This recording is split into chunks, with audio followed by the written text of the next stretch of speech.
Hello, welcome to the Art of the Oracle. My name is Virginia. If you're new, I do a daily card message Monday through Friday, and we tap into the energy of whatever is going on in the moment. Now we're in mid-July. The interesting thing about tarot and oracle cards is whenever you were meant to see it is exactly when you see it. And we all see a little bit different from the messages. And yeah, I think we all see what it is, or we're gifted what it is that we need in that particular moment. So I've changed up the crystals. I'm wearing pink today. You can't see it because I'm off camera. And so I really felt like this mother's love kind of pink energy today. So we've changed up. We had smoky quartz for the first couple of days, but we have the same cards. So we're going to dive in. We have angels with us. With the spirit animals, and then we have more animals with white sage tarot, and then we have archetypes. These have been really, really fun. Yesterday we got a lot of cards out, and as you can see, I seem to feel like a lot of stickiness in the cards. They're hard to shuffle, which means that sometimes cards can get stuck together for a while instead of, and I think part of the reason is also my hands are little. And so it's not easy for me to shuffle these because they're so big. I almost wish I had a mini one, which is what I have in these two decks. But we're going to go ahead and shuffle and ask, I feel like very much like I need to cut these decks like this and then just open up and ask what we most need to hear in this moment, or most need to see in this moment. So if you have a question in mind, please feel free to ask that now. And, just close your eyes and ask what you need to receive. And I'm going to do the exact same thing. So what is that I need to receive in this moment for myself and the collective, all who come here now and in the future? So thank you to YouTube for providing these platforms so we can all come together and share in information. So yeah, wow. Okay, so I'm feeling very much that it's this one. And then I feel like it's this one. Okay. So yeah, I was feeling like it was the top and the bottom of what I received. And we're going to put these to the side. And what is this one? Alethea, I think is how you say that. It's card number 77. Okay, there's double 7 energy there, which reduces to 14 and then to 5, which is around change. But 77 to me is around choices. And as you can see here, there's a balancing kind of the yin and the yang. And there's this really beautiful rose energy. And I'm working with rose energy right now. I worked with it this morning before I'm doing this message. And I'm really enjoying working with the roses because they're helping on another level. I work with sound, I work with light, and I work with the energy of the roses to help heal our bodies and our land. If you're interested in any of that, you can go to my website. There's a link in the description.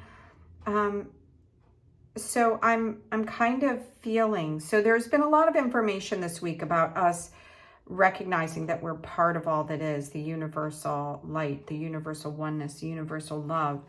And I'm seeing this little golden pearl here and this spark of light here. So I'm going to go to the back of the book and we're going to see where 77. Yeah, okay. So this is truth. That's all it says. And all of these cards generally have multiple. And this is about truth.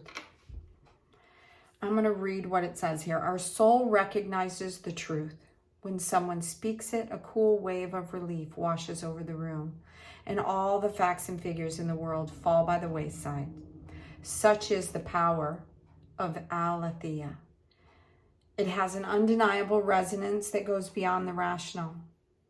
We can also recognize Alethea by its contagiousness. When we hear someone speak the truth, we seek the truth within ourselves and are more likely to tell our story. The Aletheia card requires us to step towards an act of truth. This might look like a conversation, a gesture, a poetic act, or a ritual that honors the unveiling of what's been concealed.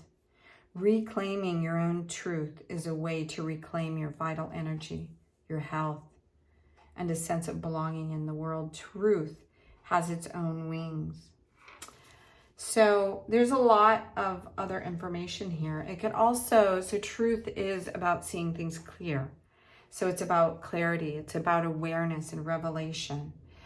It is said that the resonance of our voice changes when we speak a falsity in this light. Practicing truth is a vibration.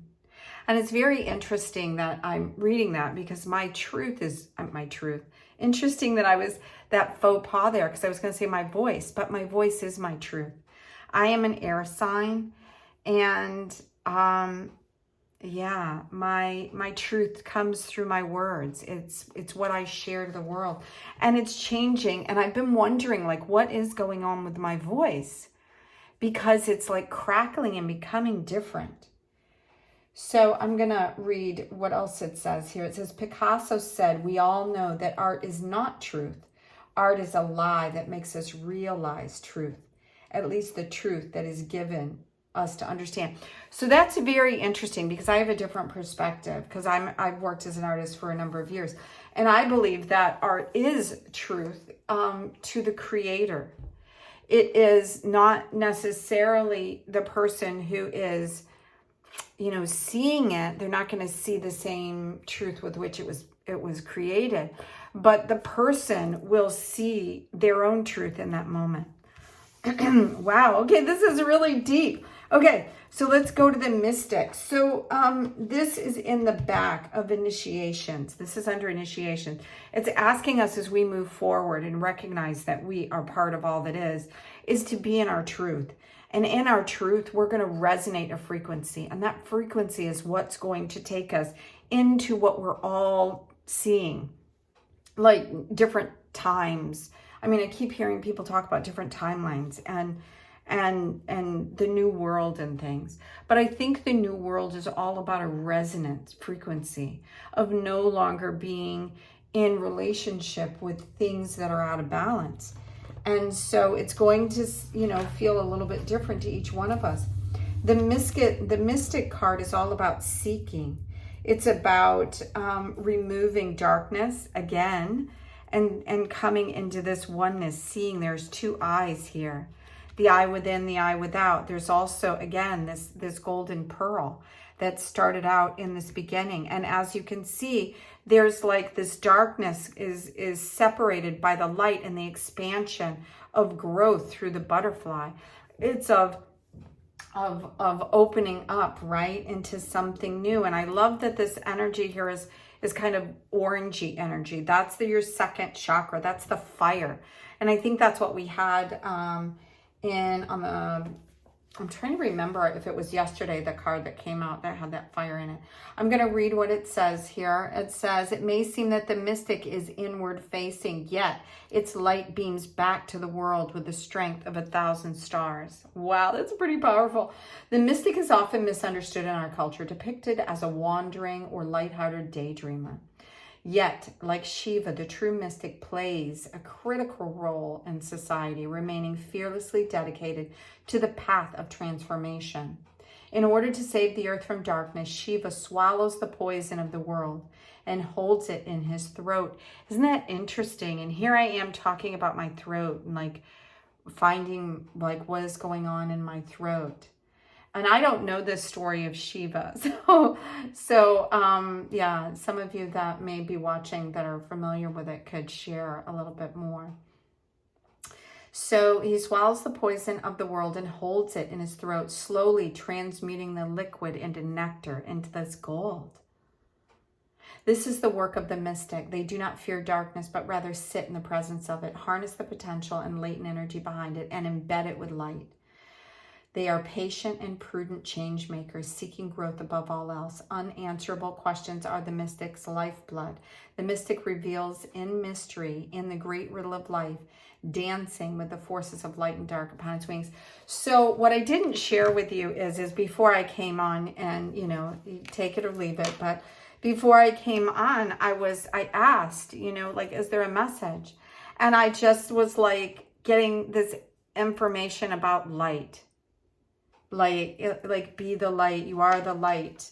It's in the light, the light, the light. And now I know why. It's because this is the spark of what is coming to life within us. It's this light that is emanating within all of us. And I was seeing it also like in our body, like in the heart. I was feeling like there were pearls of light within not only the pineal gland, but in the heart. And I was hearing, but I wasn't exactly sure where the third light is, but it felt like there was a third light. Okay, so this is a really fun way to look at the Fool card. The Fool is the first step on your path forward. Okay, so these cards are fun today. Oh my gosh, and the Hanged Man. So this is a new perspective. It's asking us to move forward with a new perspective, to understand this this duality here, that there is light and dark and light, and that through like the mystic and through our constant need to explore and to learn, we ignite this light within us. We remove the veils. We, like you keep hearing, like the veils are thinning, and we're removing all this shadow. And what is revealed is the truth. What is revealed once everything else clears away is the truth, because in shadow, in fog, in lots of different things coming in, right? Lots of static. It's hard to know what's real and what's not real. And what this moment is, when I remove, that's very interesting. I'm just now realizing it. Like I was removing the smoky quartz energy, which is a beautiful energy, a beautiful mystic energy of transformation. And I needed very much to, and I'm wearing black pants with a pink shirt. So it's like, I am this, right? I am like the dark and the light is what I was feeling today, even coming on. And I think what that is telling us is like, just follow your truth, follow your path, follow your inner light. Don't let other people decide what it is that is true for you. Don't let other people make the choices for you, because we're each different, and you're going to find your way through the fog by following like little seeds, little droplets of light, little beads of golden energy, people that perhaps that are mystics, you know what I mean, that have been on this explorative journey and have found these little things and are sharing it. And then what resonates. I'm kind of feeling like we need a excuse me, an animal. What is the animal that would like to share? Okay, so this is interesting. Okay, so first card is Trust in Divine Detours. And this is 77, and this is a 7. Interesting. This is 21, but there are 2 more cards here. Okay, so let's see what we have here. Use your mind wisely. And this card reduces to 11, 4 and 7, another 7. And you can see here that we've got a variety of cards that are kind of working together, and cards that seem completely opposed to each other. And this is funny, because I see this pig is bringing in this kind of like pink energy. And this pig here has wings on it, and I see it above the clouds. And sometimes when we're thinking of things, we're like, oh, that'll happen when pigs fly. That's a really old way. You may be too young to remember something like that. But it's, it's like, asking people not to believe in their dreams, because it'll never happen anyway. Like pigs will never fly. So don't, why are you believing that? But it's saying the opposite. It's saying trust in what's going on. Trust in the detours that have happened in your life, whatever is going on, even if you feel like things are stumbling. And then because it's asking us to to stay forward and to electrify, to bring the light. That's what the eel is doing, right? It's electrifying through the waters. The water helps transmit more electricity. And so it's bringing in the balance here, and it's got this fiery and this water energy as well. And through this new time, this new journey, allowing us this pause, I think is why this is right here in the middle, is these detours are saying, you know, it's giving us a chance to look again. We talked about it because this came out, I think, in the very first day. And I said, you know, if you close one eye and you don't move your body and you close the other eye, it looks like things are completely different, right? It looks like it moved from here to here. But it's about perspective. So it's asking us to look and to trust in the things that are going on right now. So use your time wisely, bring your ideas to life, and trust in what's going on. Don't feel like, you know, don't go back into the shadow and ask. I really feel like there's one more card here. I know these are getting long. Yeah. 8 of Wands. So this also came out the first day. And what it was is that it was the first day that was telling us that we were part of all things. And in the 8 of Wands, it gives you an opportunity to look to see where your connections are. What are you connecting with? What is your energy wrapped up in right now? The Wands, you know, as you move through your life, you reveal and accept, and your energy gets illuminated, or it gets kind of, you know, dimmed down a little bit. So this card here in the 8, I think, is showing us that everything is a connection, and things that resonate will illuminate us, and things that don't will, like I said, to kind of dampen us down a little bit. So what are you tangled up in right now? Is there anything that you can honestly sit within your truth, and you'll find out if that's working for you or if it isn't. And don't, you know, get down on yourself if you find yourself in a situation that isn't quite right for you. It's revealing something about whatever it is as you move forward with this new way of being, this new change. And yeah, so yeah, I think I'm going to sit with this energy for a while. I hope it sheds some new inspiration to you.